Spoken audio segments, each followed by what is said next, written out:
Hello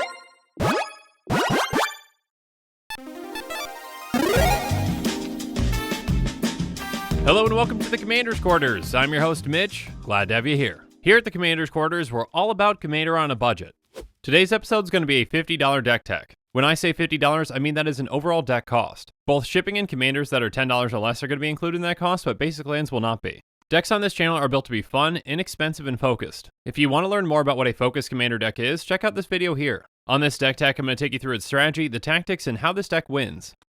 This show and episodes like this one are possible thanks to viewers like you. If you're looking for an easy way to help support this show, make sure that you like, share, and subscribe. Also, hit that bell notification icon so you don't miss any new episodes. And while you're at it, subscribe and review our podcast as well. You can also go check out our playmats and other merchandise at thecommandersquarters.com. Another easy way to support this show is with our TCG player affiliate links. So whether you're buying a deck or individual cards, you can use this general link right here or one in the description. And the final way that you can support this show is by supporting us directly by becoming a patron. There are many benefits to being a patron, and I truly couldn't do this without all of their support. Today's episode comes to you courtesy of Killian. Killian has been supporting this channel for over a year now as a general tier patron. I truly couldn't do this without the support from amazing patrons like Killian. And today, Killian's going to handle the intro for me. Hey Mitch, this is Killian from Minnesota. For my deck tech, I'd like to see you build around Thraxamunder, focusing on opponent sacrifice and making them suffer. Maybe throw in a little Annihilator. So as Killian said, today's deck tech is going to be on Thraxamundar. He's a 6/6 zombie assassin with haste that costs 4 blue, black, red. Whenever he attacks, the defending player sacrifices a creature, and whenever a player sacrifices a creature, we can put a +1/+1 counter on Thraxamundar. So as Killian said, this deck's going to focus on making opponents sacrifice things and making them suffer. The more creatures that they sacrifice, the bigger Thraxamundar gets. So what's our strategy for this deck? We're going to force our opponents to sacrifice creatures over and over again. On top of Thraxamundar's trigger, we've got plenty of ways to force opponents to sacrifice creatures. And then how do we win with this deck? Well, we can either kill with commander damage or just with big beaters. With the amount of creatures that we're going to be forcing our opponents to sacrifice, they're not going to have many options when it comes to blocking. As with all Commander's Quarters decks, I'm going to take you through 10 different tactics that show you how the deck works and how we're going to win with it.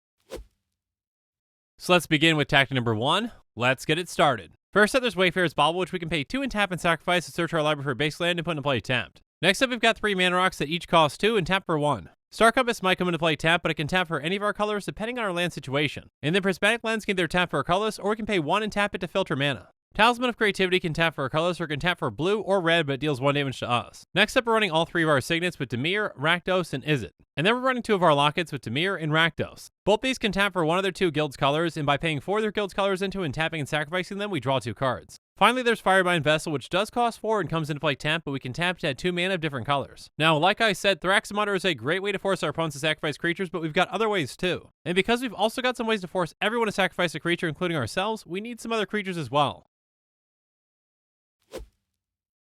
So now let's move on to tactic number 2, fun with fodder. First up, there's Reassembling Skeleton, which is a fantastic piece of fodder. We can pay 1 and a black to return it from our graveyard to the battlefield tapped. So we can just keep bringing this back over and over again and sacrificing it as many times as we need to. Next up, we've got some very cheap creatures that come with a friend with Grim Initiate, Doom Dissenter, and Goblin Instigator. Grim Initiate has when it dies, amass 1. And then Doom Dissenter has when it dies, create a 2/2 black zombie creature token. Goblin Instigator brings its friend right away because when it comes into play, you create a 1/1 red goblin creature token. Some other creatures that bring friends immediately come with Weaponcraft Enthusiast, Scampering Scorcher, and Sling-Gang Lieutenant. Weaponcraft Enthusiast has Fabricate 2, so you can make 2 servos. Scampering Scorcher is going to make 2 1/1 elementals, and they're also going to get haste until end of turn. And then Sling-Gang Lieutenant makes 2 1/1 red goblins, and you can sacrifice a goblin and target player loses 1 life, and you gain 1 life. But a way to make even more tokens comes with Emrakul's Hatcher, which gives you 3/0/1 Kill Eldrazi spawn creature tokens that have sacrifice this creature, add 1 to your mana pool.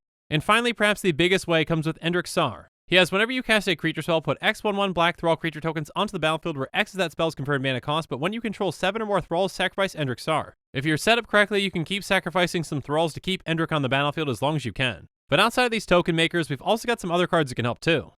So let's move on to tactic number 3, Fodder Engines. First up, there's Dreadhorde Invasion, which says at the beginning of your upkeep, you lose 1 life and amass 1. And then Goblin Assault says at the beginning of your upkeep, create a 1/1 red goblin creature token with haste, and goblin creatures attack each turn if able. So with each of these enchantments, if you can sacrifice the creature on your turn, you're going to get more out of them. And then Mimic Vat has Imprint. Whenever a non-token creature dies, you may exile that card. If you do, return each other card exiled with Mimic Vat to its owner's graveyard. By paying 3 and tapping it, you create a token that's a copy of the card exiled with Mimic Vat. It gains haste, exile at the beginning of the next end step. This can be extremely effective with creatures with ETBs, or you can just sacrifice that token if you need to. Next up, we've got some token producers that trigger when creatures die with Sifter of Skulls, Open the Graves, and Ogre Slumlord.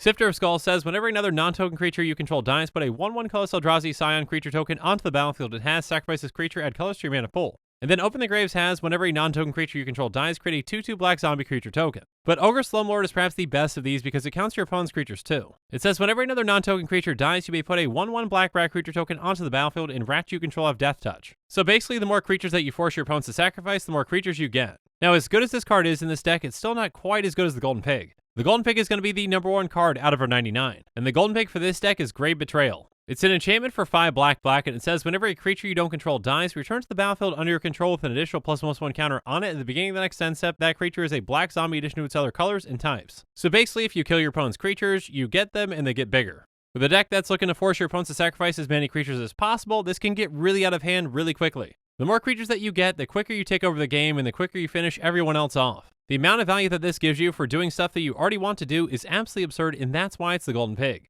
But outside of our commander, how do we make our opponents actually sacrifice creatures?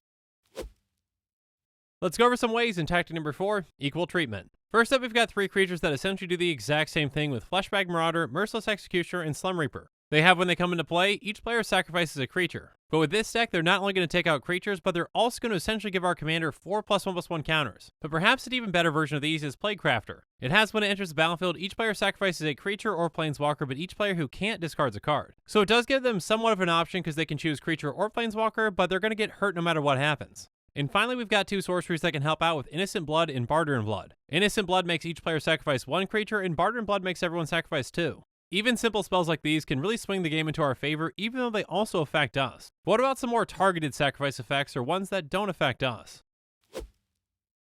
Let's go over some now in tactic number 5, less equal. First up, there's Blood for Bones, which says at the additional cost to cast this spell, sacrifice a creature and return a creature card from your graveyard to the battlefield, then return another creature card from your graveyard to your hand. So essentially, we can sacrifice one of our creature fodder pieces to get something valuable back into play and something else valuable back into our hand. And then there's Infernal Offering, which says choose an opponent. You and that player each sacrifice a creature. Each player sacrifices a creature this way, draws 2 cards. Choose an opponent, return a creature card from your graveyard to the battlefield, then that player returns a creature card from their graveyard to the battlefield. Sacrificing a creature for 2 cards is probably a great deal for us, but not really for an opponent. And we're also going to pick the opponent with the weakest creature in their yard most of the time. Next up, we've got Liliana's Triumph and Virtus' Maneuver, which makes each opponent sacrifice a creature. On top of that, Virtus' Maneuver is also going to get us a creature back. And then we've got Siphon Flash that makes each other player sacrifice a creature, and we get a 2/2 black zombie creature token for each creature sacrificed this way. And with the Eldest Reborn's first lore counter, it says each opponent sacrifices a creature or planeswalker. Its second one says each opponent discards a card, and its third one says put target creature card or planeswalker card from a graveyard onto the battlefield under your control. And finally, there's Bonus Hunger, which makes each opponent sacrifice 1 creature or half the amount of creatures that they control, rounded up if you've got the City's Blessing.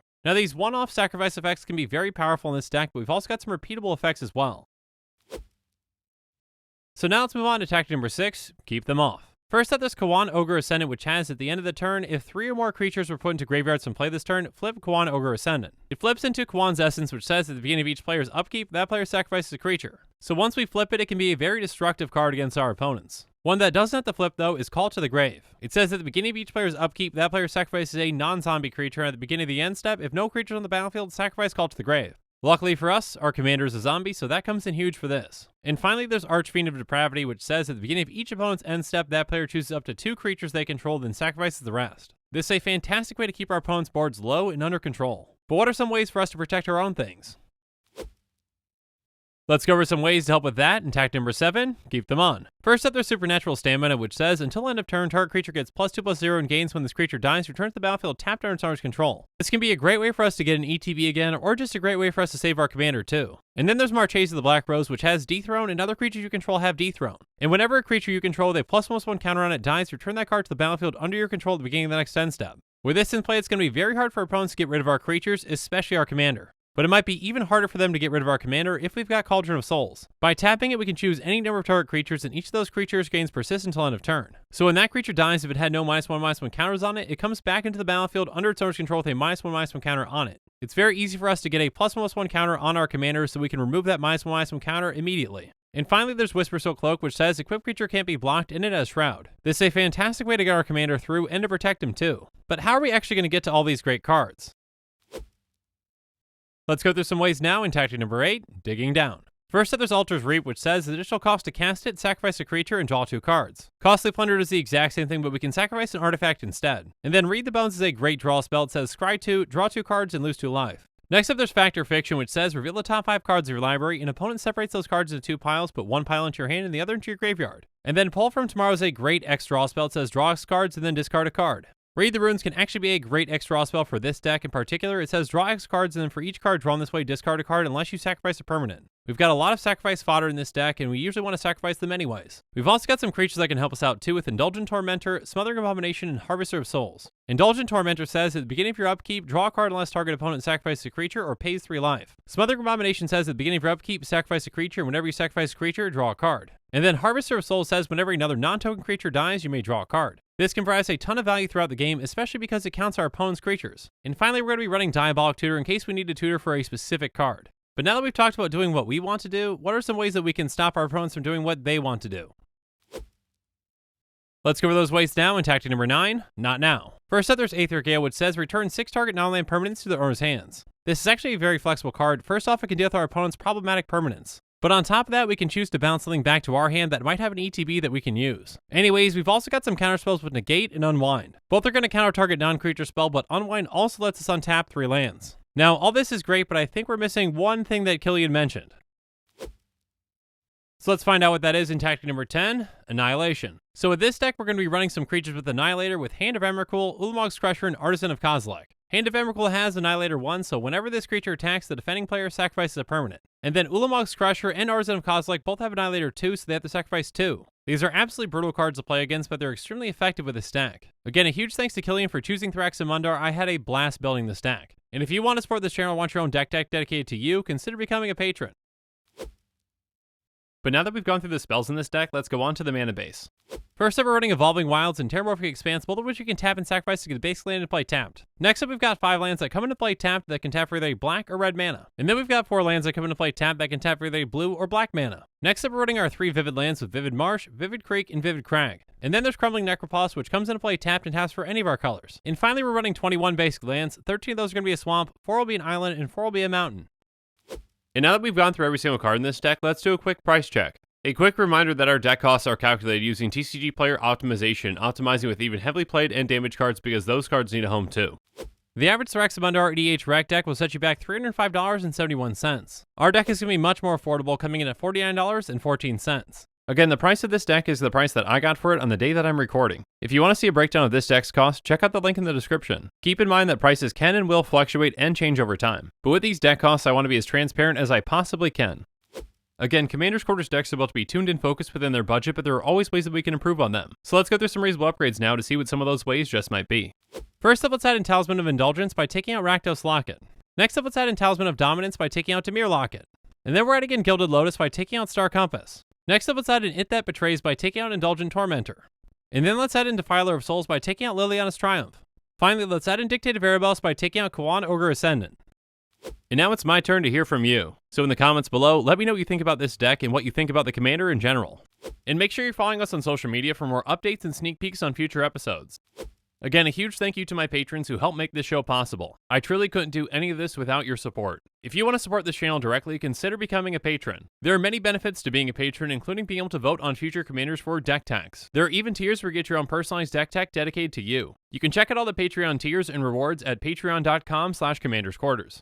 If you haven't already, make sure that you like and subscribe to the channel. Here at the Commander's Quarters, we're all about budget Commander. So while you're at it, go ahead and check out some of our other types of episodes. And with that, I'm out of here. Thanks again and have a good one.